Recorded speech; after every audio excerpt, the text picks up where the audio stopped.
Alors, puisqu'on a eu donc ce problème technique, je vais reprendre. Je viens de dire que précédemment, on avait vu comment lire les différents diagrammes de phase. Et on a vu qu'on peut sortir beaucoup d'informations des diagrammes de phase, d'accord? Que ce soit au niveau des pressions, de saturation, ou bien température de fusion, de présence des différentes phases, donc la lecture sur les différentes courbes, etc. D'accord? Maintenant, on va passer donc, aux caractéristiques thermodynamiques des transitions de phase, d'accord?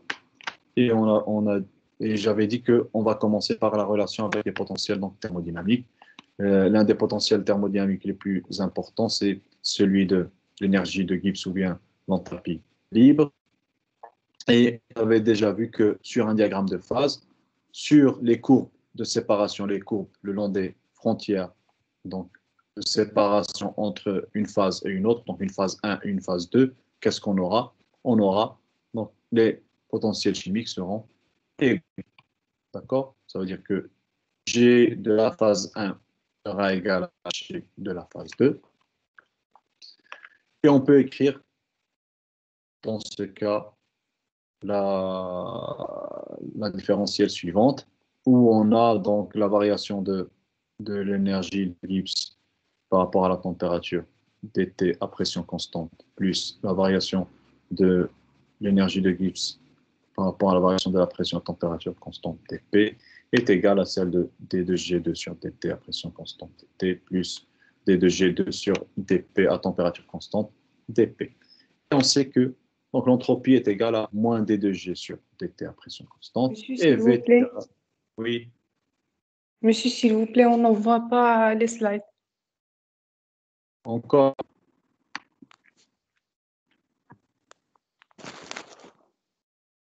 C'est pas le problème. Moi, j'ai partagé mon écran. Je vais arrêter le partage et je vais le repartager.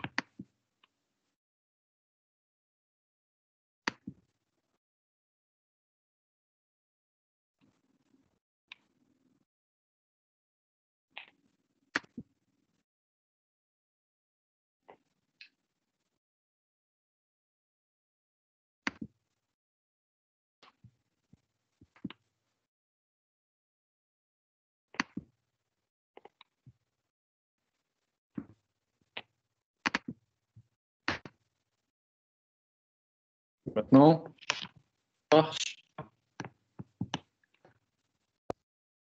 Non, monsieur, pas encore. Est-ce que j'ai le même problème pour tout le monde? Youb, puisque tu es le délégué. Toi aussi, tu as le problème? Tu as le même problème?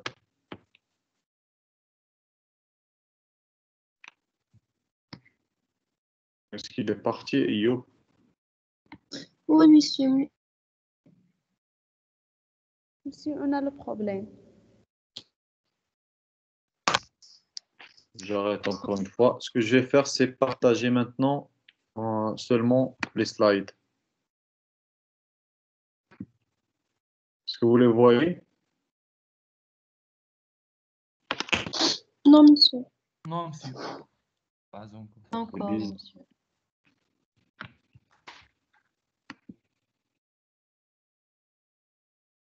Je vais redémarrer mon Internet, d'accord? Attendez un moment. D'accord, monsieur.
J'espère que ça marche maintenant. Est-ce que vous m'écoutez?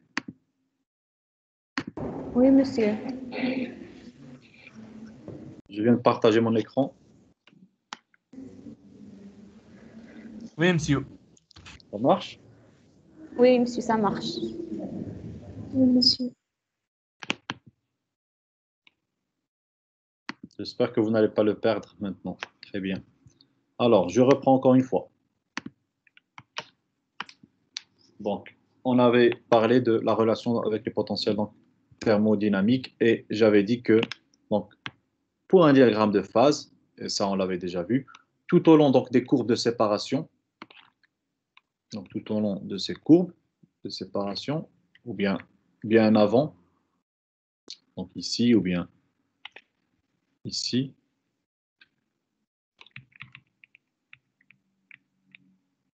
pour les courbes de séparation, au niveau de l'énergie de Gibbs, on aura l'égalité entre l'énergie de Gibbs pour la phase 1, pour la transition, pour la phase 1, que ce soit liquide ou bien solide ou bien n'importe quelle transition de phase, qui sera égale à celle de la phase 2. D'accord? Si on a donc une vaporisation, par exemple, liquide-vapeur, donc à la frontière entre le liquide et la vapeur, donc les énergies de Gibbs vont être égales. Ça, on le connaît déjà, on l'avait vu la séance dernière. D'accord?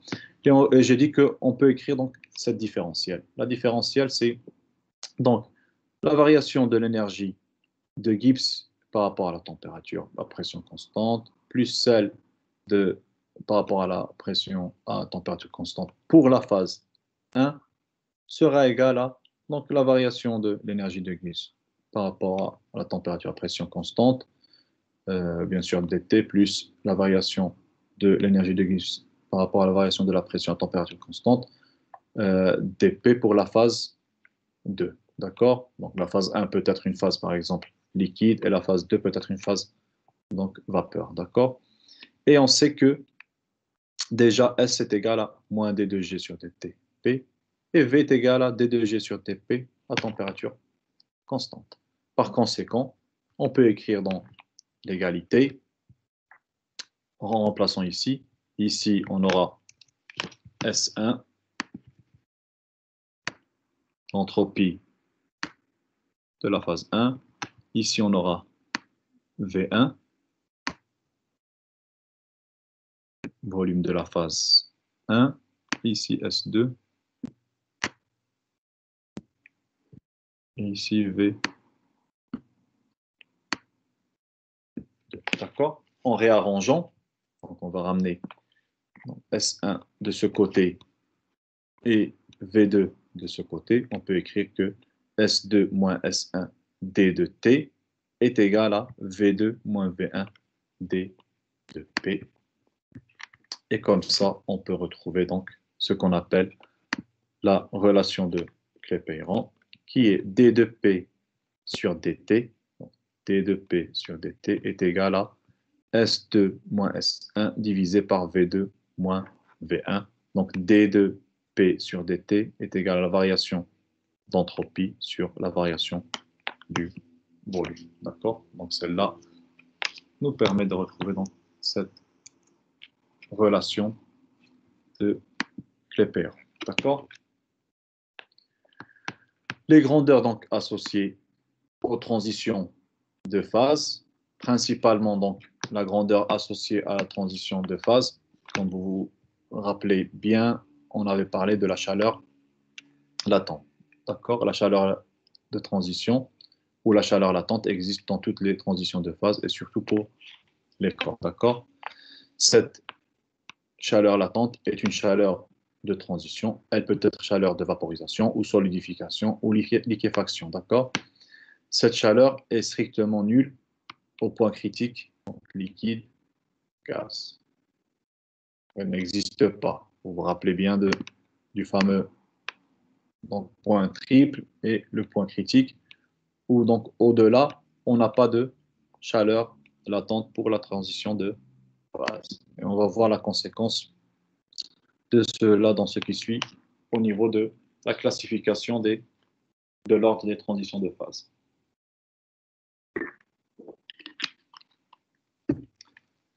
Maintenant, l'évolution des fonctions G à pression constante pour deux phases 1 et 2 peut être écrite D de G2 moins G1 à pression constante est égal à moins S2 moins S1 dt. Et puisque, par définition, si vous vous rappelez bien, on avait défini la chaleur latente par l'enthalpie delta H,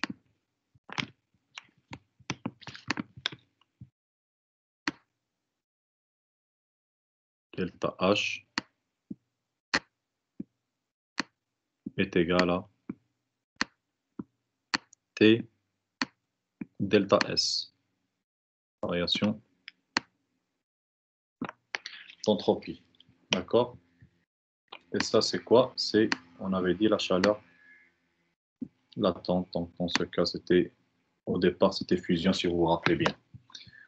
Alors, delta S est égal à la chaleur latente L. On va mettre 1, 2, la chaleur latente de transition 1 à 2.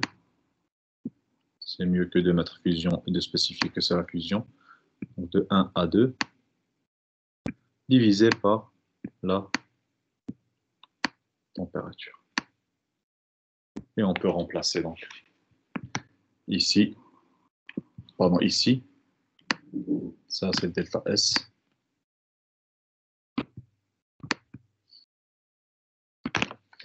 Alors, D de G2 moins G1 à pression constante sera égal à moins L12 fois dt sur T. D'accord? L12 est défini comme chaleur latente de transition de la phase 1 à la phase 2. Maintenant, si la chaleur latente est supérieure à 0, par conséquent, la phase 2 sera plus stable à haute température que la phase 1. Et cela pourquoi? Rappelez-vous, on avait dit que pour avoir la stabilité thermodynamique, donc on a les potentiels thermodynamiques devraient être les plus faibles possibles. D'accord? Ils devraient prendre des valeurs les plus faibles possibles. Dans ce cas, G2 sera forcément inférieur à G1. D'accord? Donc, regardez, donc L12 est supérieur à 0. On a un moins. Ça veut dire que G2 devrait être inférieur à G1. Cela veut dire que G2, pardon, la phase 2 sera plus stable que la phase 1 dans ce cas. D'accord? Et pour effectuer donc cette transition de phase, il faut fournir de la chaleur au système pour l'avoir. Et cela donc, va se produire bien sûr à une température qui est constante. Donc, quand on a chaleur latente, la température est constante et donc la chaleur permet de passer d'une phase 1 à une phase 2. Maintenant, si la situation est inversée, si L12 est inférieur à 0, on aura la phase 1 qui sera plus stable que la phase 2. G1 sera inférieur à G2. D'accord? Donc, rien de nouveau ici. C'est juste donc pour confirmer tout ce qu'on avait déjà vu au sujet de la chaleur latente qui existe pour les transitions de phase. D'accord?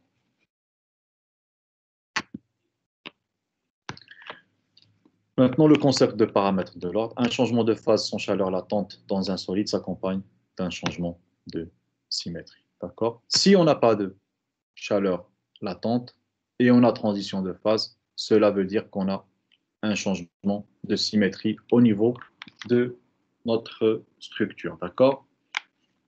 Donc, on peut passer d'une symétrie, d'une structure donnée à une autre structure donnée, par exemple d'un cubique centré à un cubique à face centrée. D'accord? Et dans ce cas, la transition associée à ce changement de symétrie est appelée transition ordre-désordre. D'accord? Donc, le passage d'un ordre à un désordre. Donc, si on parle pour un solide de l'échelle de l'ordre et de désordre, oui, je ne vais pas le faire comme ça, c'est mieux de le faire avec une flèche.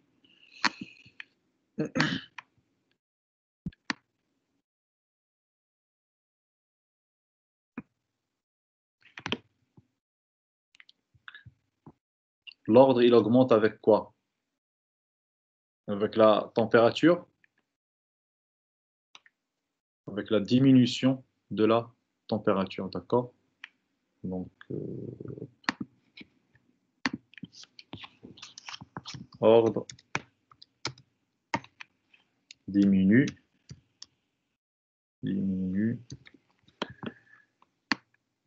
si la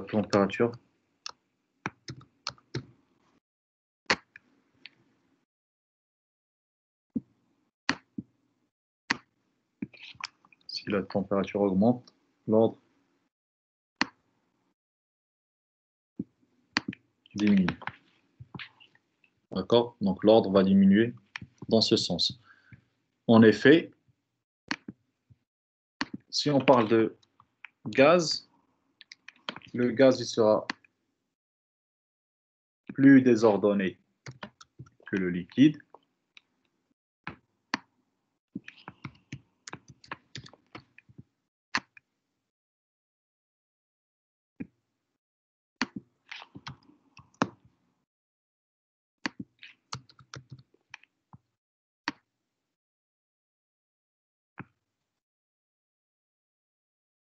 Et le solide sera plus ordonné que le liquide et le gaz.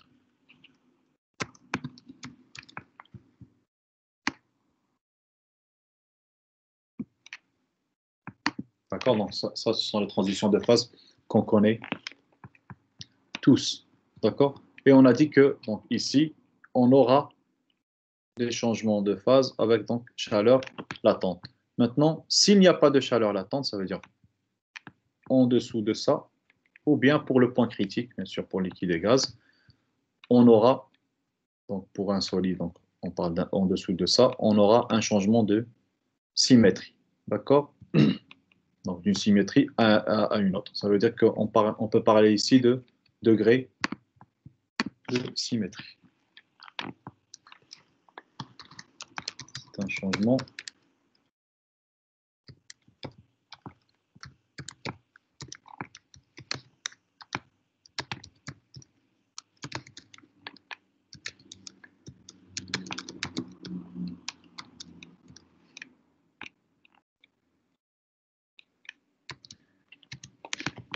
qu'est-ce que ça veut dire, donc, le degré de symétrie? Ce dernier représente le nombre d'éléments de symétrie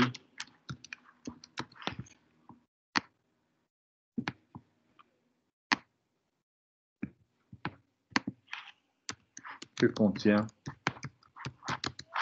un solide avec une structure cristalline donnée.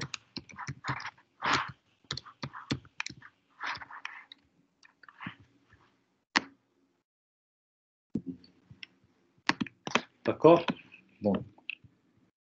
C'est un changement au niveau du degré de symétrie, c'est un changement au niveau du nombre d'éléments de symétrie que peut contenir donc une structure cristalline donnée d'un solide. D'accord? Et on dit que la transition associée à ce changement de symétrie est appelée donc transition ordre-désordre. D'accord? Donc pour ces solides, plus on augmente la température, plus on aura de désordre. À votre avis, une question à vous, pour voir si vous avez déjà une idée à ce sujet. Maintenant, si on augmente le nombre d'éléments de symétrie, ça veut dire qu'on augmente le degré de symétrie, est-ce qu'on aura plus d'ordre ou bien plus de désordre pour un solide donné? Si je suis en train d'enregistrer.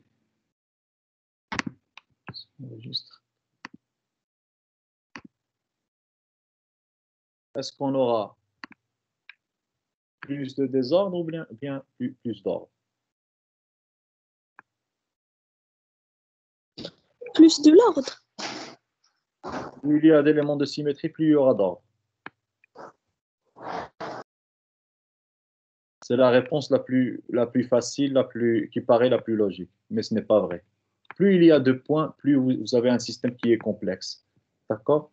Donc, plus il y a d'éléments de symétrie, plus vous augmentez le désordre. D'accord? Donc, l'ordre diminue donc, en augmentant la température et il diminue en augmentant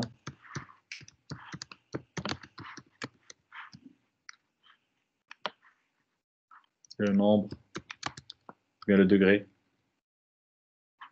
de symétrie.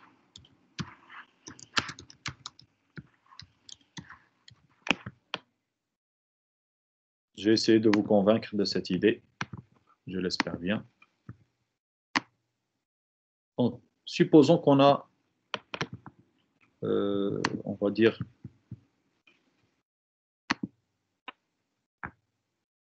un cubique. Si je peux bien le trouver ici. Un cubique centré, par exemple.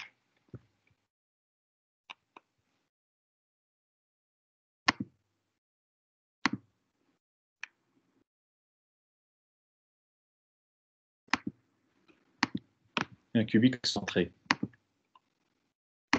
On va mettre ces atomes.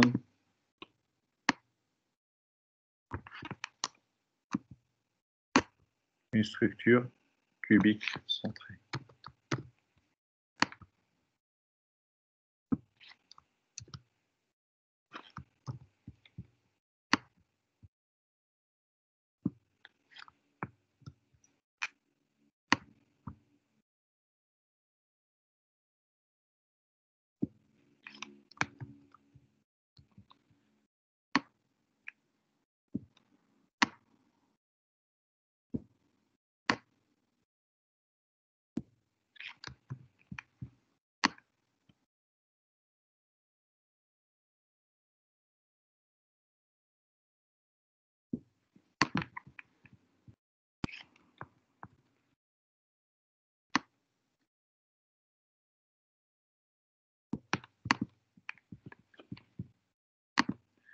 Et un cubique à face centrée.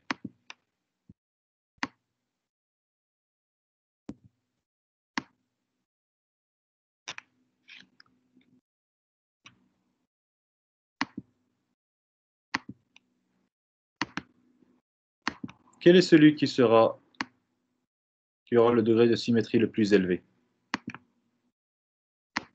à votre avis? Entre-temps, moi, je trace mon cubique.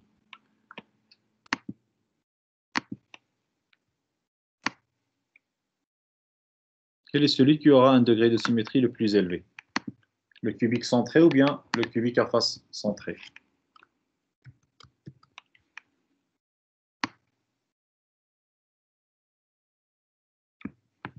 Je vais rajouter des...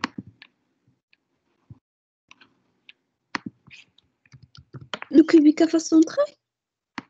Il aura le degré de symétrie. Cubique centré. Le degré de symétrie le plus élevé sera celui qui est le cubique à face centrée, celui qui a le degré de symétrie le plus élevé. Pourquoi? Parce qu'il contient plus d'éléments de symétrie, d'accord? Aussi simplement que ça.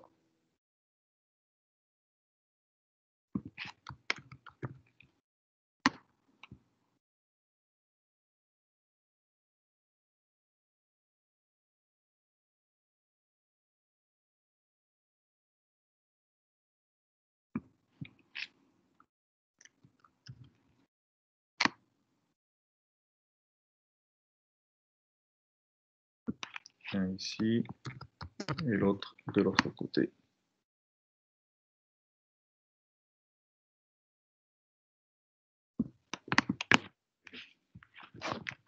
Donc celui-là va contenir moins d'éléments de symétrie que celui-là.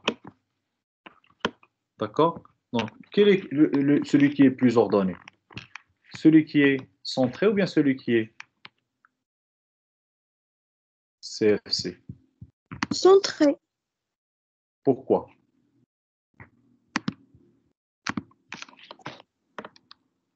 Ça, c'est un CC.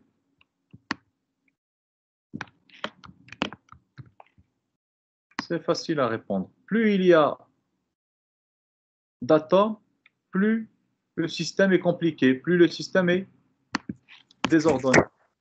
D'accord? Donc, plus vous avez d'atomes, plus le système est désordonné. Vous voyez que vous avez beaucoup d'atomes ici. Ici, vous en avez moins. D'accord? Donc, ici, le système est bien ordonné. Plus vous avez d'éléments de symétrie, plus vous avez d'atomes, plus vous avez donc un système qui est complexe, plus le système est désordonné. D'accord? Donc, C est plus ordonné.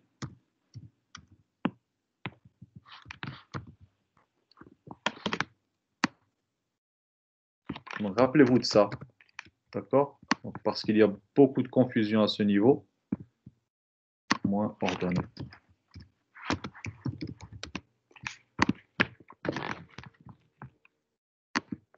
D'accord? Donc, ici, pour les solides,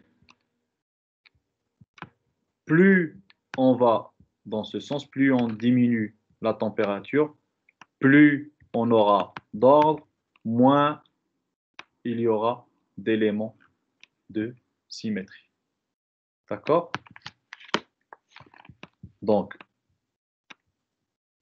je viens de dire que pour donc, les solides, ici, un changement de phase, dans ce cas, sans chaleur latente, s'accompagne d'un changement au niveau de symétrie, de la symétrie. Et cette symétrie, donc, sera une transition, donc ordre, désordre, bien sûr, en augmentant la température. D'accord? Donc, cette transition ordre, désordre,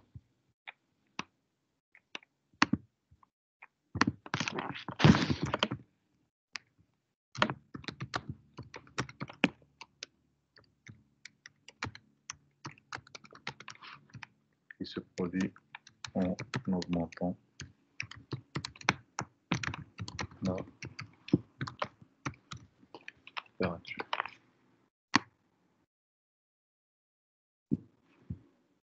D'accord? Donc, si vous allez dans ce sens, vous allez passer d'un solide qui est plus ordonné, avec moins d'éléments de symétrie, à un système qui est un solide qui est plus désordonné, avec plus d'éléments de symétrie, et le degré de symétrie devrait augmenter. D'accord? Donc, comme on a donc des transitions de phase avec chaleur latente, avec apport d'énergie ou bien émission d'énergie, de chaleur en général, on peut avoir aussi des transitions de phase sans chaleur latente. Dans ce cas, en général, ces transitions de phase, elles sont représentées par quoi? Par un changement de symétrie qui sera accompagné, selon si on augmente le degré de symétrie, sera accompagné par un désordre de plus en plus élevé. D'accord? Donc, c'est une transition, soit ordre-désordre, ou bien transition par changement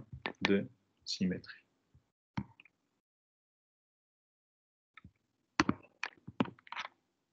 Maintenant, puisqu'on a donc remarqué qu'il y a donc des transitions de phase qui s'accompagnent de chaleur latente et d'autres qui sont sans chaleur latente, on peut passer à la classification des transitions de phase.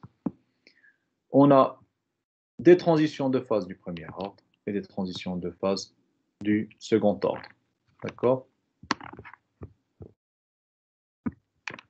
Pour les transitions de phase du premier ordre, les potentiels comme G ou bien l'enthalpie ou bien l'entropie, en général, elles sont continues à la transition, mais les dérivées premières sont discontinues. D'accord? Donc, si vous effectuez la dérivée de ce potentiel chimique de l'énergie de Gibbs, vous allez avoir donc une courbe qui sera discontinue au lieu d'avoir une courbe qui est continue.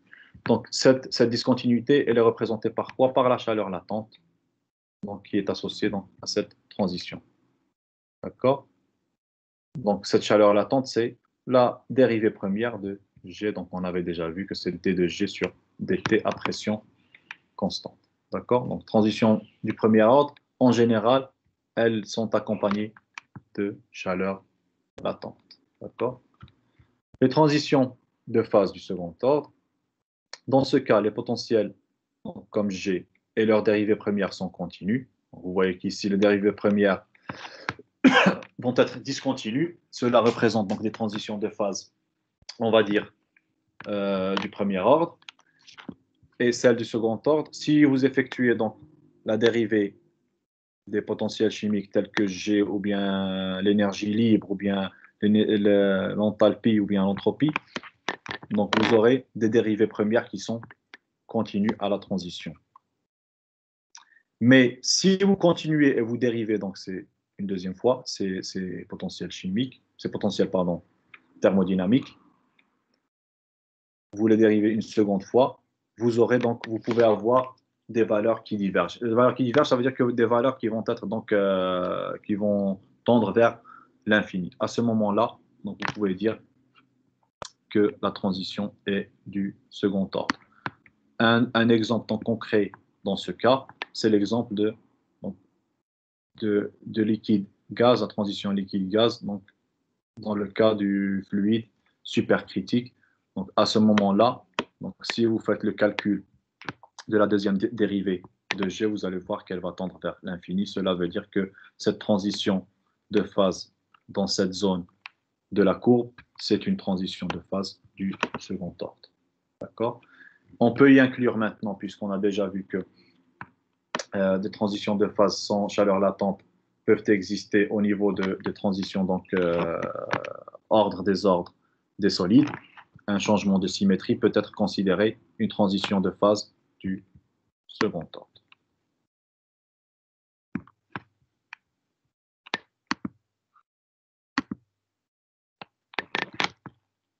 Maintenant, passons aux principales catégories de transitions de phase. Donc, on a eu donc la première classification qui sont donc, par rapport à l'ordre de la transition.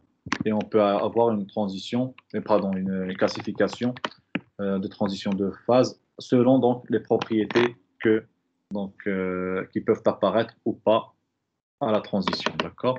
Donc les transitions de phase peuvent être classées en deux catégories. Les transitions pour lesquelles aucune des phases ne se distingue par des propriétés physiques différentes. Elles se caractérisent par un changement d'ordre, de structure dans le système ou de symétrie dans un cristal. D'accord? Donc vous avez le même solide, comme le cas par exemple de l'eau, de la glace. Si vous vous rappelez bien, on avait dit que vous pouvez avoir donc une transition de phase hexagonale à une structure qui est diamant, si vous vous rappelez bien.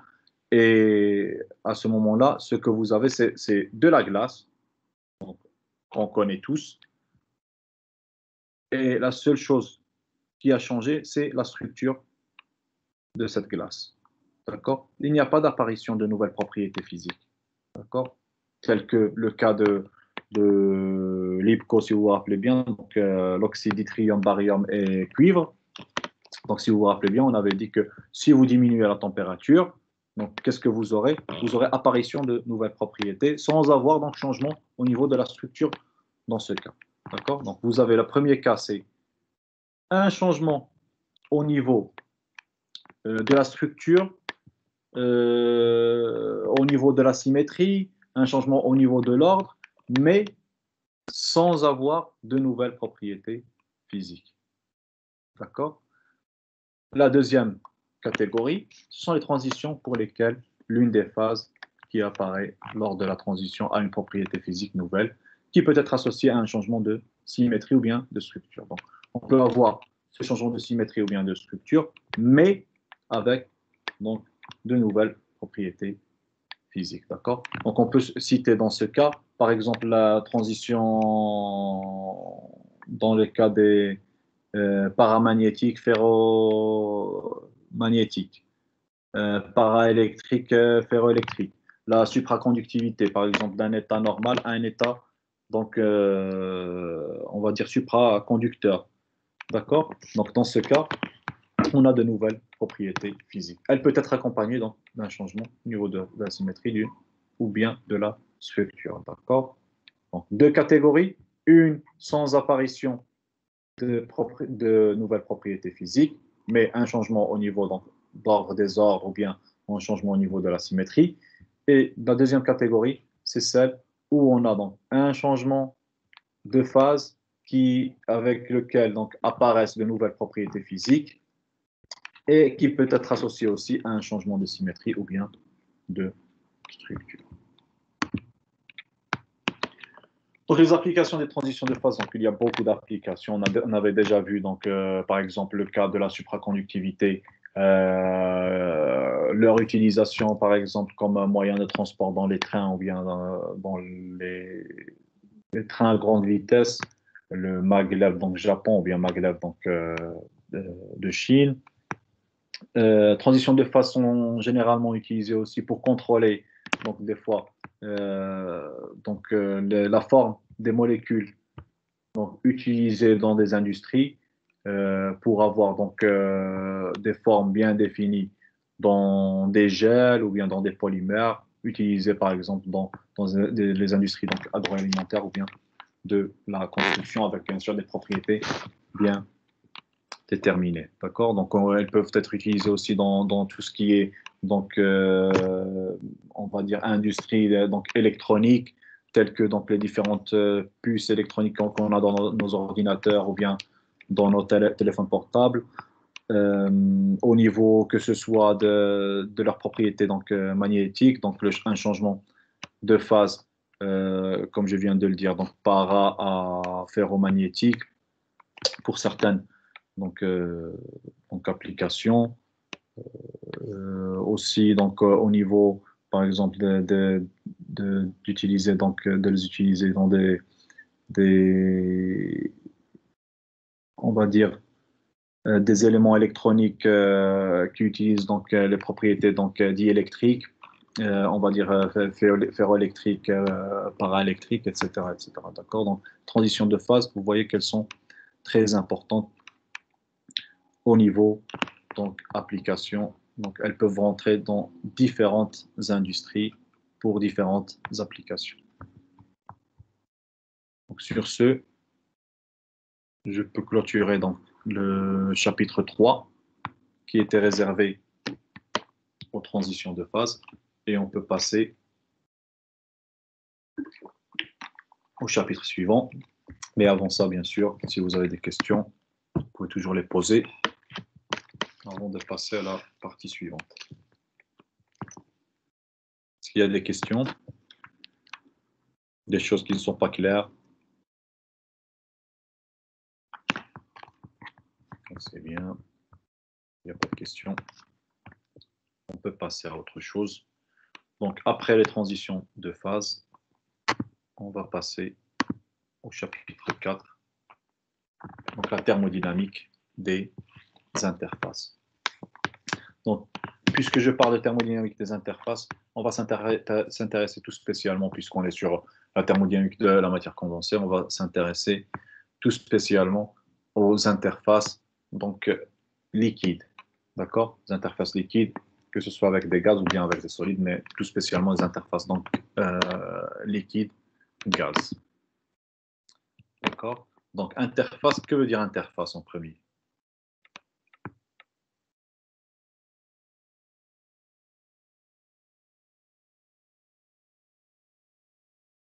Donc, interface, déjà d'après le nom, on peut dire que l'interface c'est une surface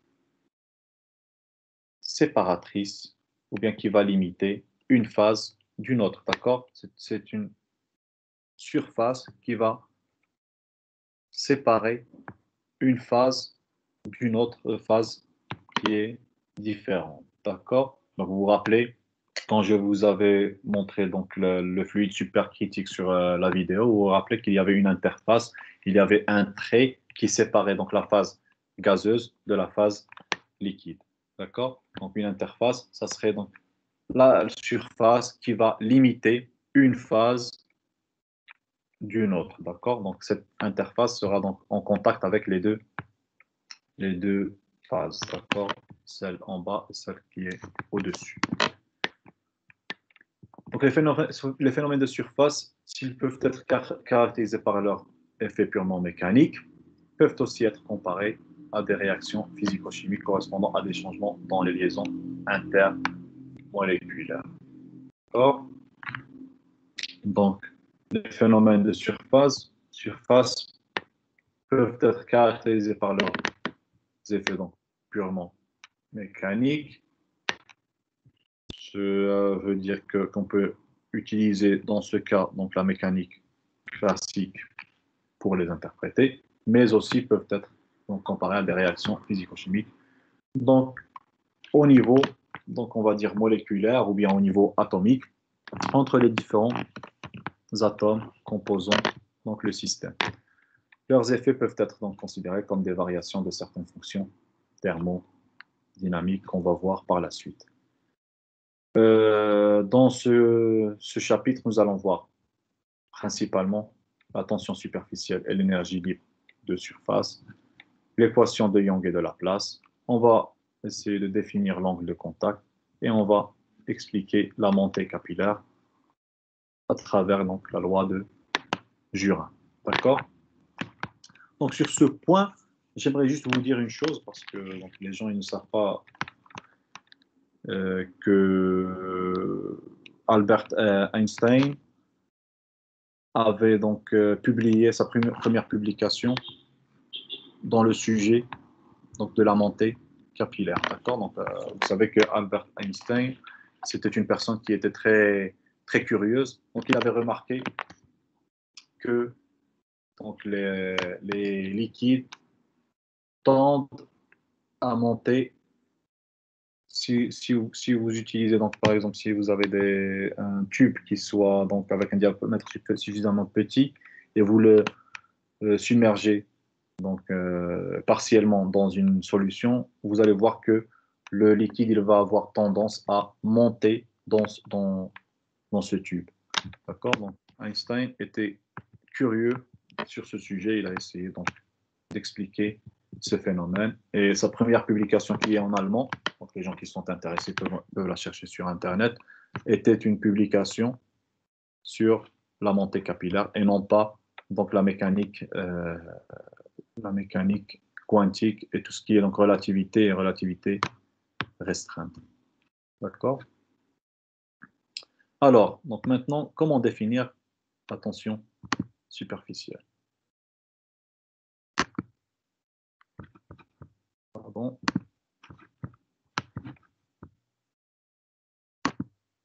Donc, comment définir la tension superficielle? D'accord? Donc, la tension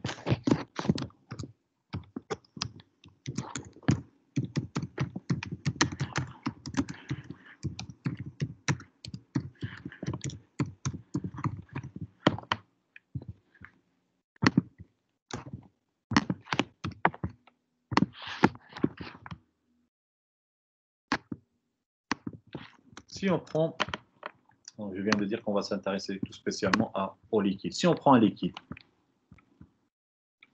je vais essayer de le représenter par ces molécules ou bien ces atomes, le composant.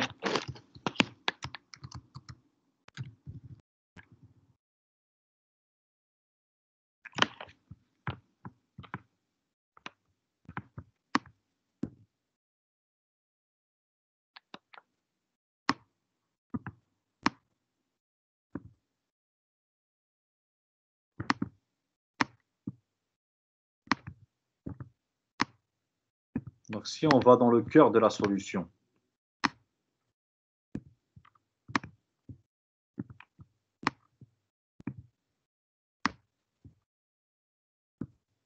il y aura toujours des interactions entre les différents atomes composant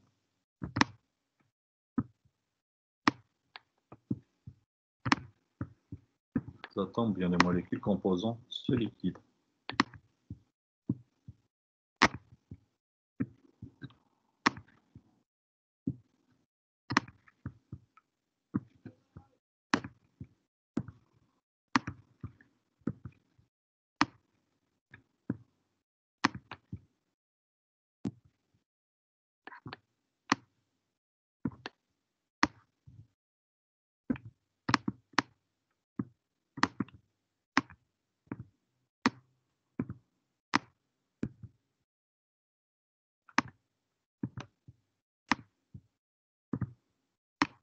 Donc si on prend notre liquide comme ça,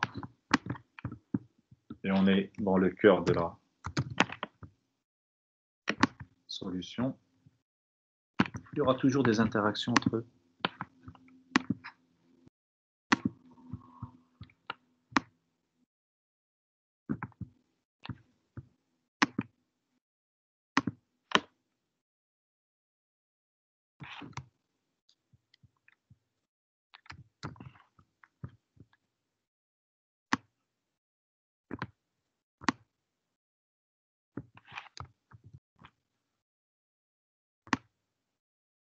Différentes molécules et atomes de ce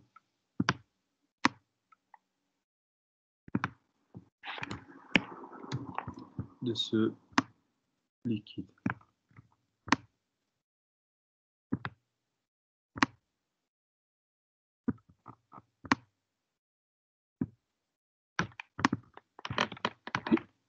D'accord? Donc il y aura toujours des interactions entre les différents atomes qui sont voisins. Donc la somme de ces forces, de ces interactions, en général, la somme de ces forces devrait être égale à 0. Somme des forces d'interaction est nulle dans le cœur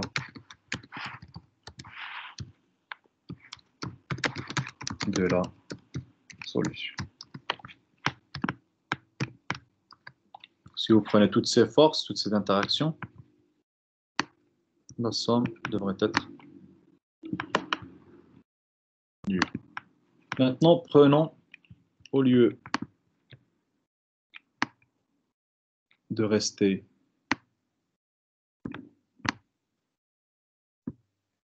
au cœur de la solution, ce qu'on va faire, c'est qu'on va aller à l'interface gaz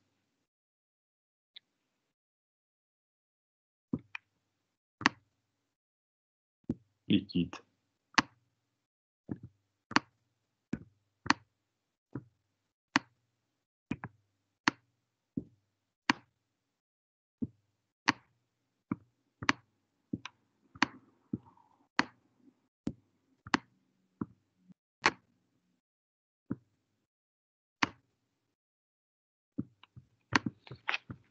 Donc ici, c'est l'interface.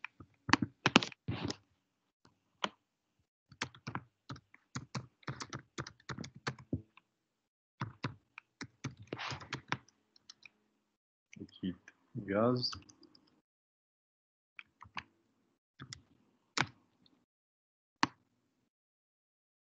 Si on veut représenter donc un gaz, par exemple, le gaz, donc les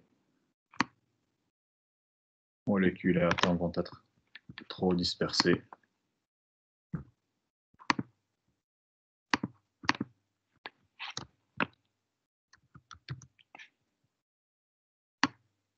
Notre gaz, il sera comme ça.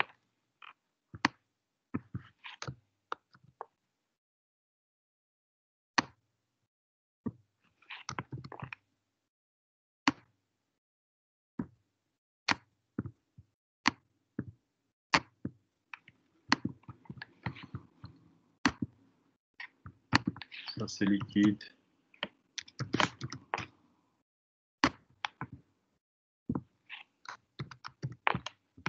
Et au-dessus, c'est le gaz. Bien vapeur, comme vous voulez. D'accord? Qu'est-ce qui va se passer au niveau des différentes forces d'interaction? On aura des forces en différents sens avec les atomes qui sont voisins. Mais à la différence du cœur de la solution, on n'aura pas d'interaction avec, où il y a beaucoup d'interactions avec les molécules donc, du gaz. Dans ce cas, ce qui va se passer, c'est que la somme des forces dans ce cas ne va pas être nulle.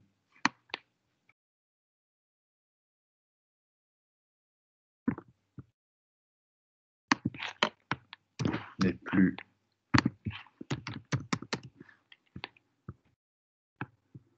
nulle à l'interface. Et une force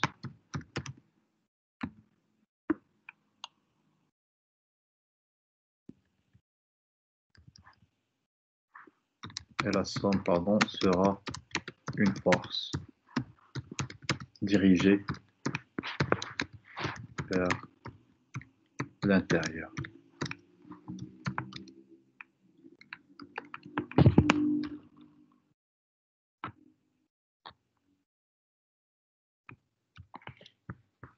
Donc, la somme de ces forces va être une force dirigée vers l'intérieur, perpendiculaire, on va dire. Et perpendiculaire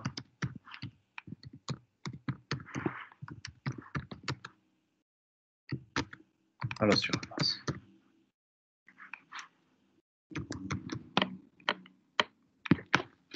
Donc, on peut dire maintenant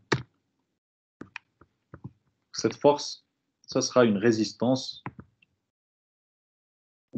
dans ce cas à la surface, ce qui va essayer de diminuer au maximum la surface de notre liquide. On va dire que c'est une propriété premièrement des liquides.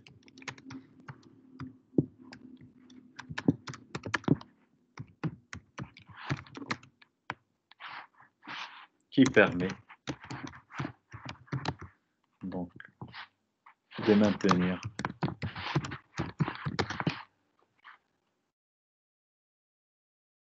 à l'équilibre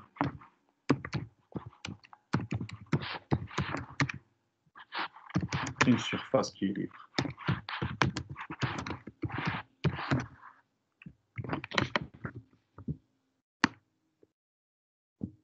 Donc, premièrement, la tension superficielle, c'est une propriété des liquides.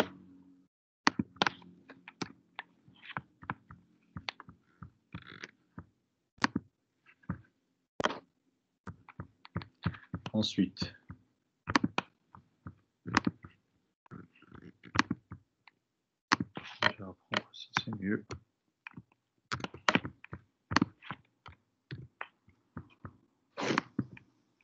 Donc, pour un liquide, on vient de le voir, pour un liquide donné,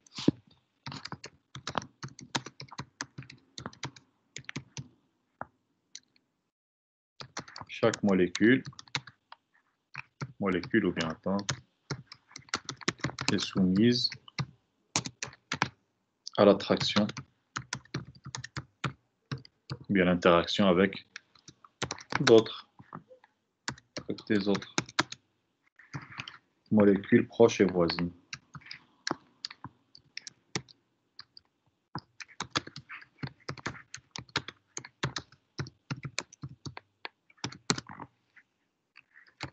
Donc ces forces d'attraction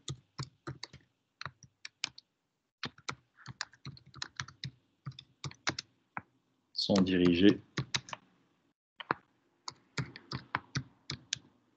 dans toutes les directions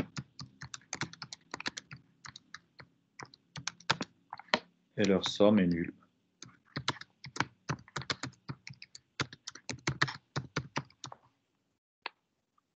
Donc, on est sur ce premier cas. D'accord ? Donc, on est au cœur de la solution dans ce cas. Maintenant, à la surface de séparation, du liquide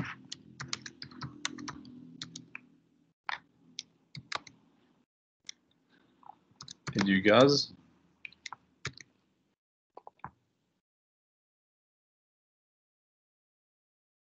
Donc, à la surface de séparation du liquide et du gaz. Le gaz, donc, je vais spécifier que le gaz, donc ce dernier surmontant le liquide, donc au-dessus du liquide.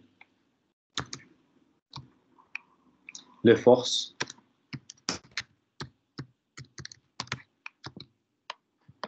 ne présentent plus cette symétrie.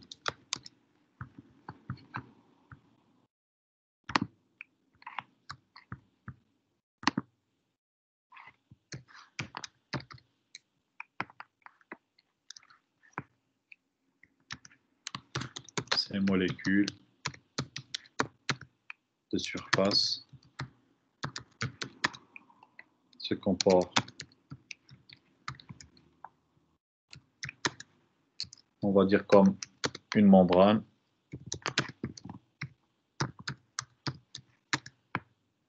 tendue. Vont exercer une force. Ça va être comme si donc, on avait donc, une surface, une membrane ici, donc différente de ce qu'on a ici, donc qui va résister donc, à ce niveau. D'accord? Tendu sur le reste des molécules, sur les molécules.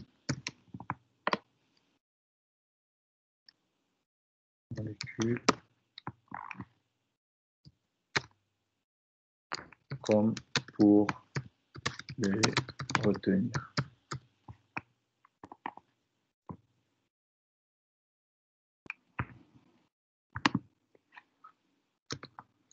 D'accord?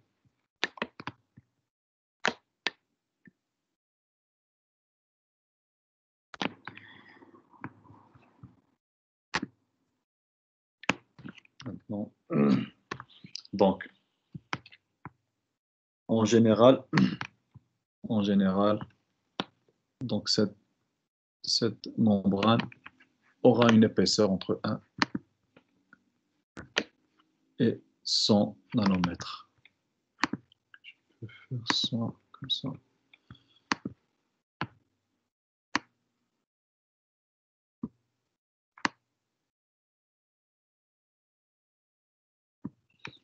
Donc, l'épaisseur est de 1 à 100 nanomètres comme interface, d'accord?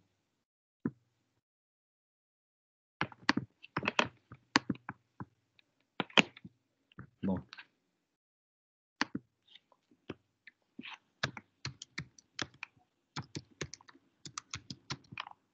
interface est en général d'une épaisseur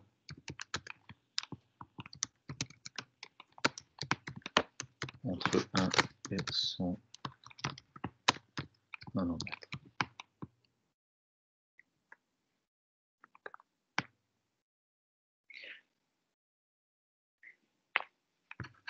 Comment un petit peu donc refléter ce qui est tension superficielle?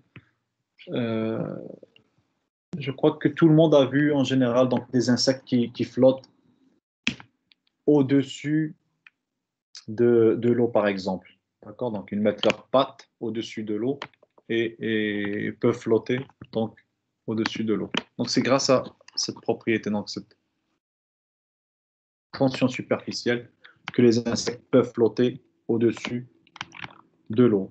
Donc, si vous mettez, par exemple, donc, une pièce, par exemple, d'argent, au-dessus de l'eau, si vous la placez d'une manière bien spécifique, donc elle pourrait donc flotter, vu que donc une tension superficielle va se former donc entre une interface bien sûr avec une tension superficielle bien déterminée entre votre surface d'eau et votre pièce donc métallique. D'accord? Donc la tension superficielle, on peut la voir donc partout. Donc on peut la voir aussi au niveau des gouttes d'eau. Donc, est-ce que jamais vous avez posé la question pourquoi une goutte d'eau, elle est sphérique, d'accord? Pourquoi elle n'est pas, je sais pas, cylindrique au lieu d'être une sphère, sous forme d'une sphère?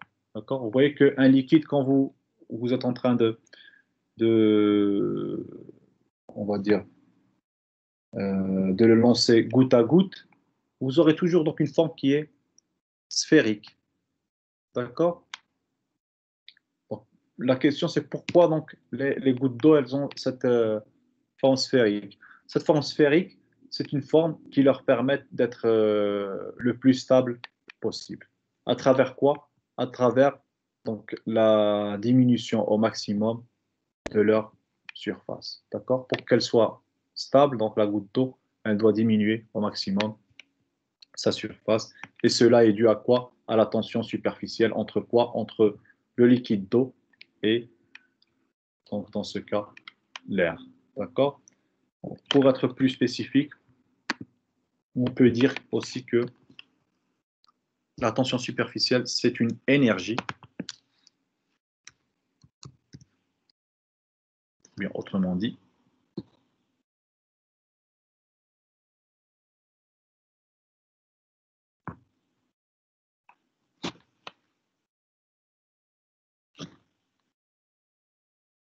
la tension superficielle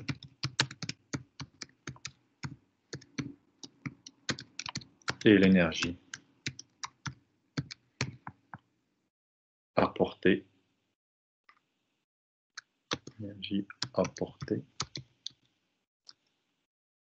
à un système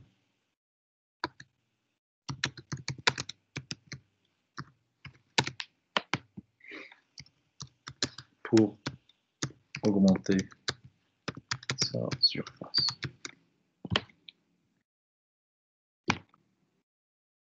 Donc son unité,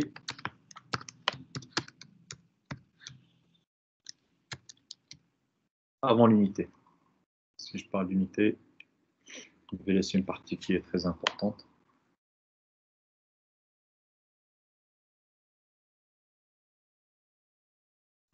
C'est aussi une force. Donc, qui dit énergie peut dire aussi que c'est une force.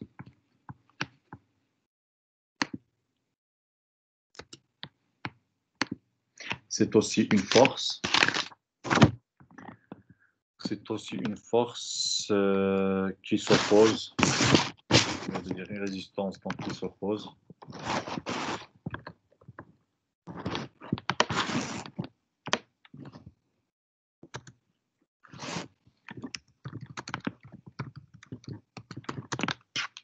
Est-ce que vous m'entendez?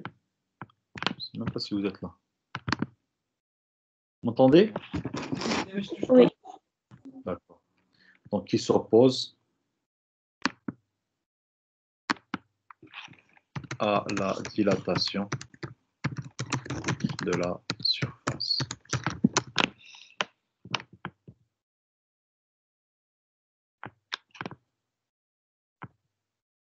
Donc, elle mesure la résistance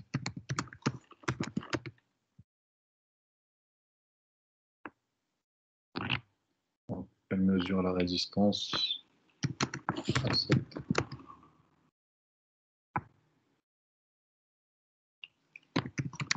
dilatation,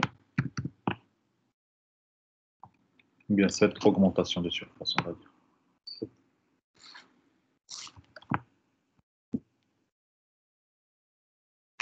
augmentation de surface. La tension superficielle est l'énergie apportée à un système pour augmenter sa surface. C'est aussi une force qui s'oppose à la dilatation de la surface. Elle mesure la résistance à cette augmentation de surface. D'accord. Son unité, puisque c'est une force et c'est une énergie, son unité peut être soit et le newton par mètre, ou, donc ça revient au même, joule par mètre carré. D'accord, donc c'est la même chose.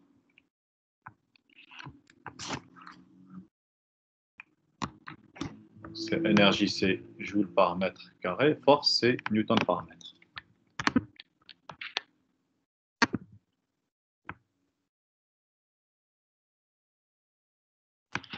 Elle peut être définie comme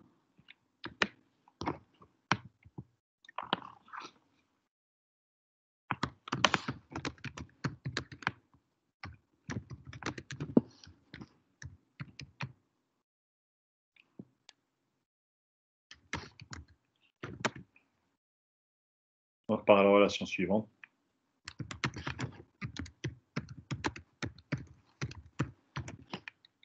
Donc, puisque c'est une énergie, ce sera la variation du travail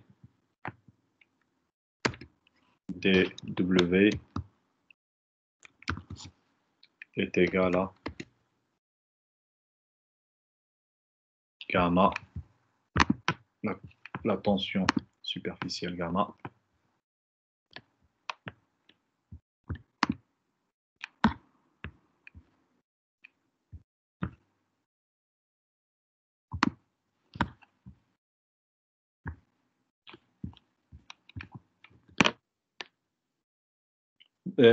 quelques-uns donc l'écrivent sigma, des fois on l'écrit gamma, moi j'utilise gamma plus que sigma, d'accord. Donc, vous pouvez trouver dans des bouquins que c'est sigma, d'accord, mais ça revient au même, ce n'est pas un problème. Le plus important c'est de comprendre au niveau physique qu'est-ce que ça veut dire, d'accord. Donc DS, DS ou bien TA, d'accord, donc je vais mettre TA.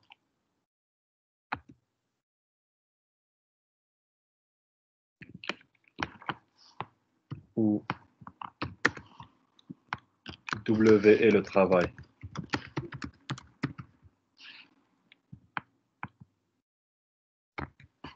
apporté, donc c'est l'énergie apportée.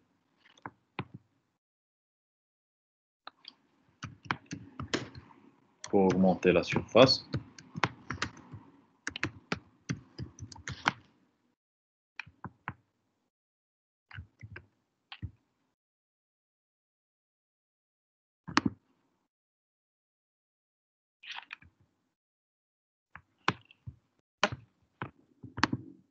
Gamma, c'est la tension superficielle. TA, ou bien A, c'est l'air. A, c'est la surface.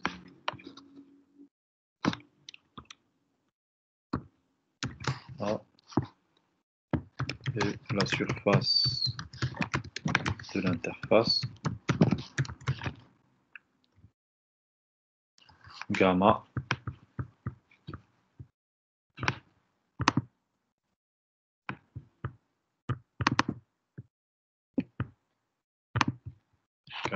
c'est la tension superficielle.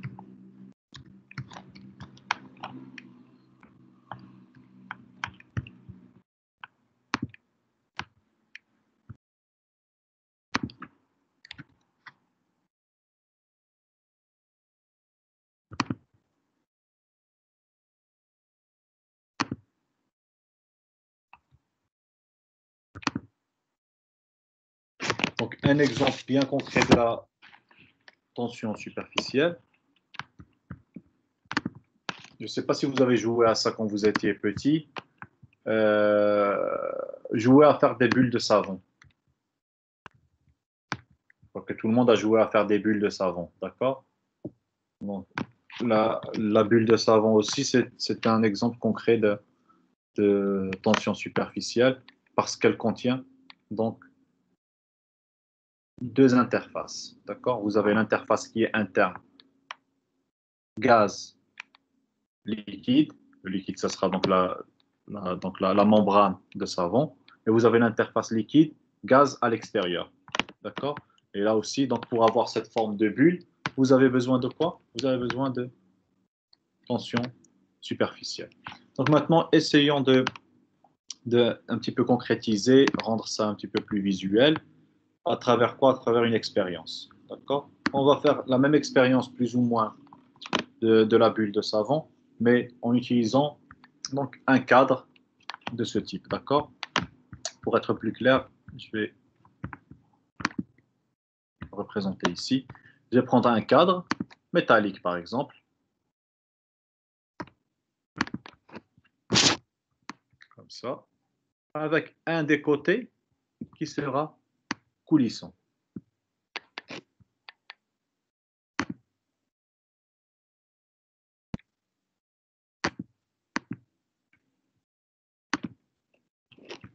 Donc, j'ai mon cadre comme ça, avec un des côtés qui sera coulisse. On va rajouter une ligne ici pour que je puisse mettre la partie où coulisse.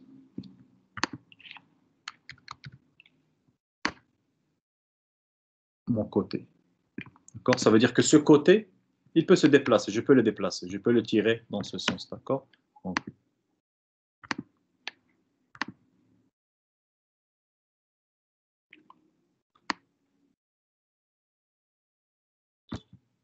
ce côté, ce que je peux faire, c'est le tirer quand je veux. Il va coulisser sur donc, ces deux parties métalliques. D'accord? Alors, j'ai mon cadre. Dans un premier temps, il était vide. Ce que je vais faire, c'est prendre mon cadre comme il est. Donc, comme ça. Et je vais le tremper, je vais le mettre dans une solution de savon. D'accord? Quand je vais le ressortir, qu'est-ce que vous aurez ici? À votre avis? Pour vous faire participer, si possible. Qu'est-ce que vous aurez ici? Vous aurez une membrane, une couche de savon. D'accord? C'est la typique expérience qu'on fait donc, pour faire des bulles. Donc, si vous soufflez ici, vous devriez donc former une bulle de savon. D'accord? Donc, vous avez un cadre avec un côté coulissant.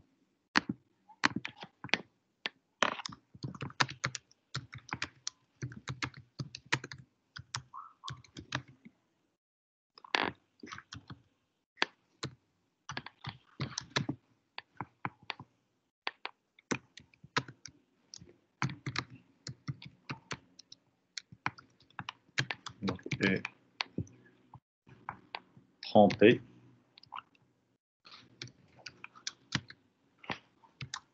dans une solution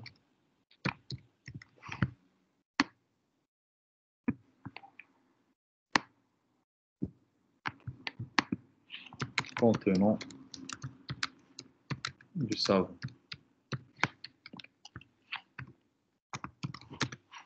Une couche de savon se forme sur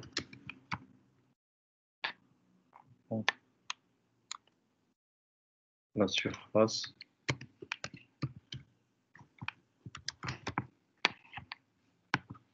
bien sûr le cadre au lieu de la surface sur le cadre. D'accord? Donc maintenant, supposons que je fais bouger mon côté dans ce sens. D'accord? D'une distance, on va dire dx. D'accord? dx.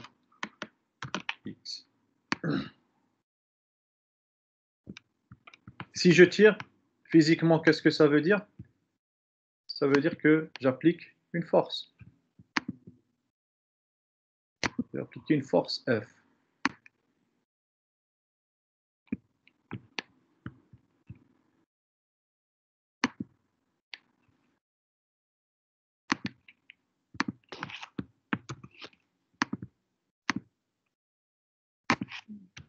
On va mettre sous forme de équation, c'est mieux. Force F.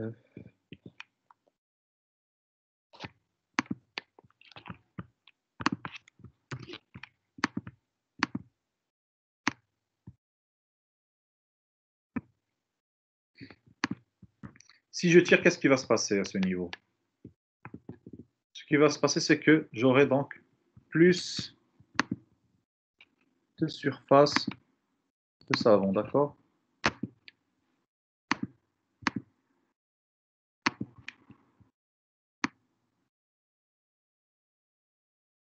Plus de surface de savon. Quelle sera la réaction au niveau de mon cadre, à votre avis? Quelle sera la réaction au niveau de mon cadre?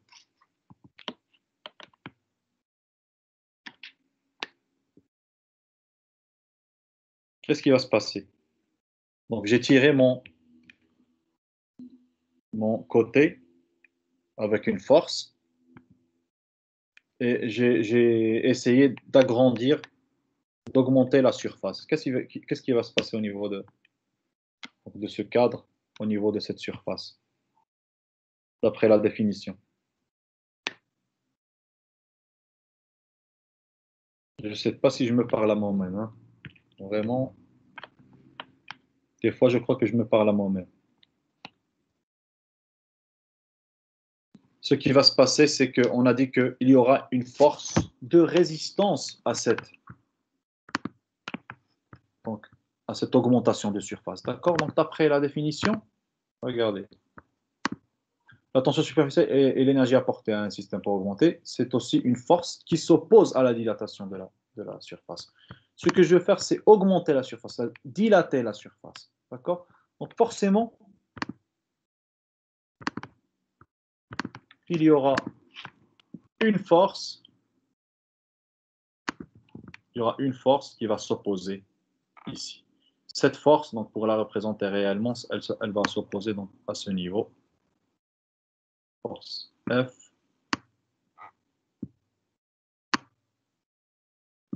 et une autre force F ici, au même niveau. Ce sera la somme des deux.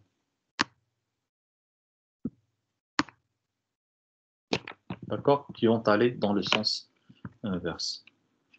Avant d'oublier donc mon dx. Dx, c'est cette distance. D'accord? Donc c'est la force donc, qui va s'opposer à donc, la force que j'ai moi-même appliquée. Moi, j'ai appliqué la force F et le cadre, le côté, il va essayer, grâce à la tension superficielle ici, il va essayer de donc, revenir à une surface que j'avais dit donc la plus stable, qui sera la surface la plus petite possible. D'accord? Il va essayer de réduire sa surface donc au maximum. D'accord? Alors, dans ce cas, l'énergie, donc l'énergie dépensée pour augmenter donc l'air superficiel,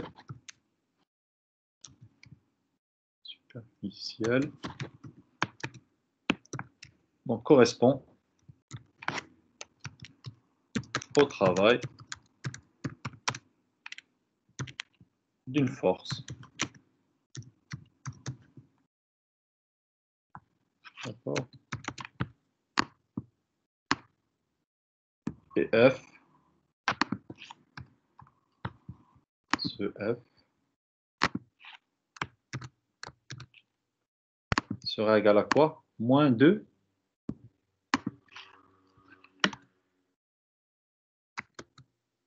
pourquoi non. Sortir égal à moins 2 petit f. D'accord?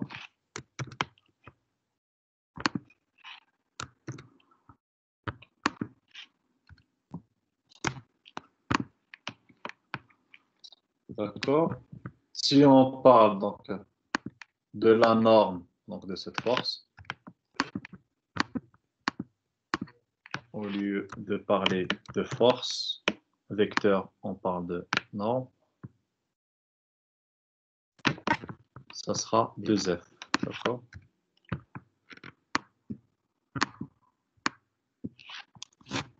Pour la norme, c'est F. Et ici,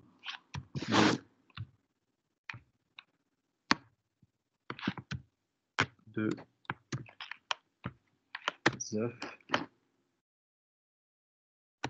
qui sera égal à quoi?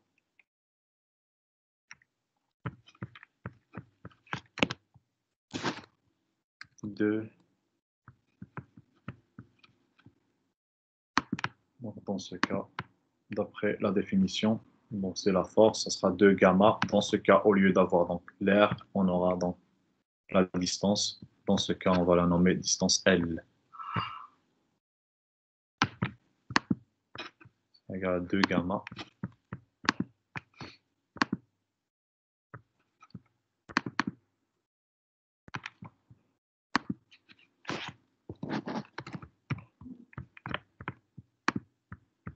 L, d'accord. Donc, après, donc, bien sûr, intégrale de x, donc la distance sera L fois la distance, d'accord. 2 gamma L. Donc, on a pu donc, démontrer d'une manière qui est simple que, effectivement, donc n'importe quelle surface va essayer de donc, résister à cette force avec une force donc, opposée, avec donc, une tension superficielle gamma, pour avoir donc le minimum de surface qui est, donc ce minimum sera la surface donc la plus stable. D'accord. La tension superficielle, en général, dépend de la température et de la nature du liquide. D'accord.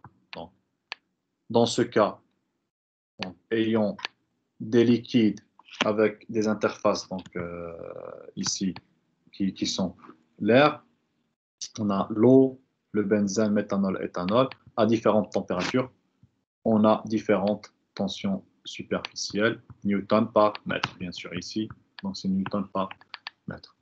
Et qu'est-ce qu'on remarque? On remarque que au fur et à mesure qu'on augmente la température, la tension superficielle tend à diminuer. D'accord? Donc ici, je vais vous rajouter que dans ce cas, c'est liquide en contact avec l'air.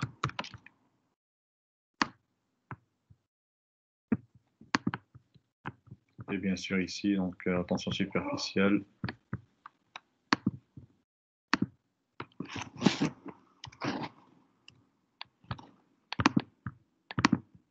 c'est comme vous voulez, en joule par mètre carré ou bien en newton par mètre.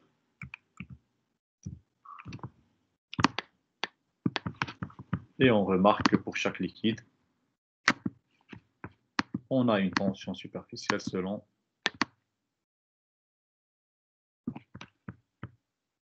la température dans laquelle on est. Je vais vous rajouter donc une remarque ici.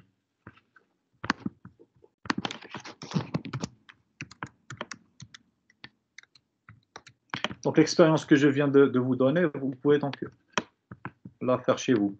D'accord? Donc vous prenez donc n'importe quel cadre, n'importe quel, je vais dire donc fil métallique. Je sais pas, ça peut être même un câble en cuivre, câble normal d'électricité. Donc vous prenez, vous le formez sous forme d'un cadre. Et ce que vous faites, donc vous laissez donc une partie, donc un des côtés, donc il sera un seul fil indépendant. Vous le prenez, vous le mettez donc du savon, dans du savon, pardon.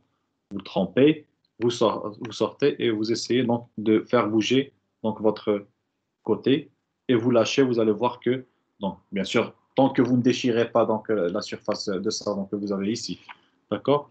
Donc vous essayez donc de tirer. Vous allez voir que le fil qui est libre va tendre à revenir donc à une surface qui est plus petite. D'accord? Remarque, on vient de voir que en fonction de la température, la tension superficielle tend à diminuer. Tension superficielle tend à diminuer lorsque la température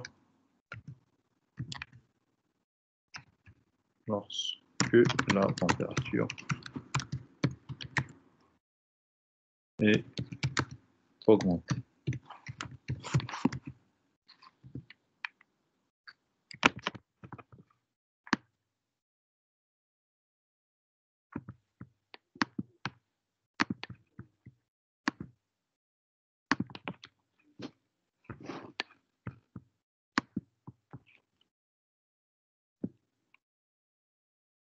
on dit que, dans ce cas,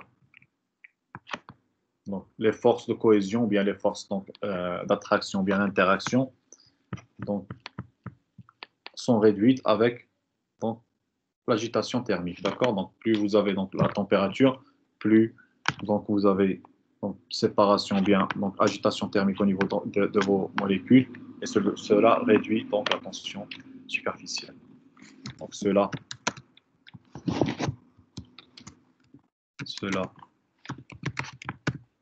est dû au fait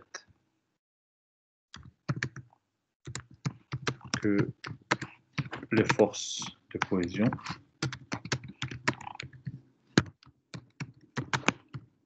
dans ce cas, on avait dit d'attraction entre les molécules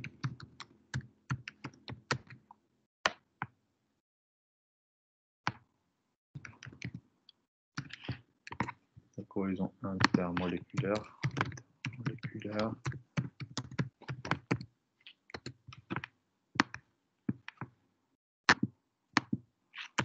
sont réduites par l'agitation thermique.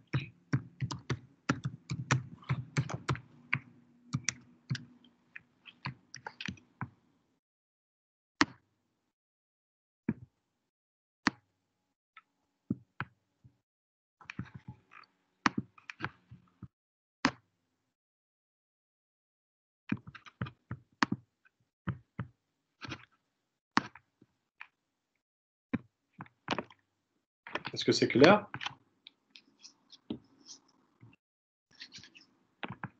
D'accord, donc il existe une force de résistance qui permet d'avoir une forme bien déterminée pour les liquides afin d'être stable. Donc si vous essayez donc d'augmenter cette surface, ce que va faire donc le liquide, il va essayer de résister à cette augmentation.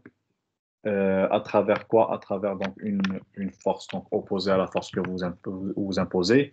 Et cela peut être défini comme donc, tension superficielle de cette surface. Donc gamma est donc, le coefficient de la tension superficielle. D'accord? Donc en effet, donc, on a dit que la surface libre d'un liquide se place naturellement pour être la plus petite possible. Ça veut dire que ayant une surface la plus petite possible, elle sera donc le liquide sera l'interface du liquide sera la plus stable possible. D'accord? Donc, premier exemple que j'avais déjà annoncé. Pourquoi les gouttes d'eau sont-elles non sphériques? C'est parce que pour un volume de liquide donné, c'est cette forme qui donne une enveloppe de surface minimale. D'accord? Pour avoir le minimum de surface, les gouttes d'eau devraient se positionner sous forme de sphère. D'accord? Encore plus, donc le deuxième exemple, la question qui se pose, pourquoi lorsqu'on rapproche deux gouttes d'eau, celles-ci se fondent-elles en une seule? D'accord? Donc si vous mettez deux gouttes d'eau, une à côté de l'autre, ce qu'elles vont faire, donc au minimum contact, elles vont se fusionner pour former une seule goutte, et cela pour encore plus donc minimiser cette surface d'interface avec l'air. D'accord? Vous voyez que la nature, elle essaye toujours d'avoir donc un système qui est stable à travers quoi, par exemple, dans le cas des interfaces, à travers donc fusionner des gouttes dans ce cas pour avoir le minimum de surface, ou bien naturellement avoir des sphères dans le cas des gouttes d'eau pour avoir le minimum de surface et pour avoir donc une forme qui soit le plus stable possible grâce à l'interface entre ce liquide et l'air dans lequel il se trouve. D'accord? Je crois que je vais m'arrêter ici. La séance prochaine, donc on va passer à l'équation de Young et de Laplace. D'accord? Mais avant ça, s'il y a des questions, vous pouvez les poser pour qu'on puisse donc, y répondre dès maintenant. Est-ce que vous avez des questions? les choses que vous n'avez pas compris.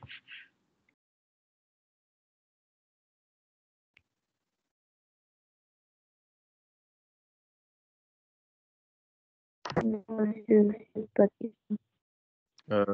Je ne t'entends pas. Qu'est-ce que tu viens de dire? Non, monsieur, pas de question. Un problème de connexion. Je suis désolé, je ne peux pas entendre ce que tu dis. C'est clair pour tout le monde? Oui, monsieur, Oui, c'est monsieur. clair. Merci. Très bien. C'est bon. Alors, si c'est clair, donc on peut donner pour conclure cette séance et on se revoit la séance prochaine. Essayez de commencer donc votre petit rapport sur les verres et céramiques, s'il vous plaît. Et entre-temps, je vais vous envoyer donc le plan. Mais j'aimerais bien que vous commenciez avant. Monsieur, Oui. est-ce que vous pouvez nous donner la date exacte de laquelle on peut vous ramener notre rapport? D'accord, je vous donne une date. Donc, d'ici 3 semaines. D'ici un mois. Allez, d'ici un mois. D'accord? Je vous donne un mois Merci, monsieur. pour ça. Merci. Donc, Merci, commencez. monsieur, merci. Mais vous devriez commencer dès maintenant, d'accord? Pour que je vous envoie donc le plan, vous aurez déjà donc du matériel sur lequel travailler. Et ensuite, vous allez pouvoir donc juste donc réajuster les choses selon ce que j'ai demandé, d'accord? Donc sinon, ça sera question-réponse. Et ça, j'aime pas. J'aime vraiment pas. D'accord? D'accord, Essayez de monsieur. commencer dès maintenant. D'accord, monsieur. D'accord. Faites un bilan. Prenez toutes les informations qui vous paraissent très intéressantes. Et par la suite, quand je vais vous donner donc, le plan, vous allez organiser les choses comme vous le voulez. D'accord? Sur ce, Monsieur, donc, oui, monsieur, est-ce qu'on ne peut vous envoyer notre plan? vous pouvez m'envoyer votre plan si vous voulez. Il y a pas D'accord, de problème. merci. Je peux toujours donc, le réviser, donc, vous envoyer ma réponse. D'accord, D'accord? merci, monsieur. Sur ce, donc, je vous remercie et on se revoit la séance prochaine, Inch'Allah. Allez, au revoir, bon Merci, week-end. monsieur. Merci. Merci, monsieur.